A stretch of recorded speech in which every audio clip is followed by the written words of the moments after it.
Okay, I'm going to show you how to dry brush.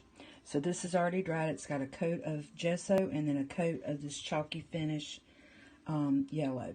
So I have just a little bit of my suede brown, chocolate brown. Now this is a ratty old paintbrush, and this is perfect for this kind of thing. So I've got a little bit of paint on there, not a lot, and then I'm just lightly hitting it. Your goal is not to paint. You're not repainting it. You're just adding some lines, and it even don't hurt that it's moving, you know.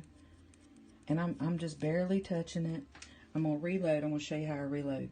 So I get it in there and tap it out. That way I only have just a tiny bit of paint on the tip of my brush. Okay. Sorry about that.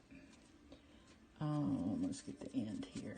But I think you get the idea. So I'll be back when it's done and show you the end results.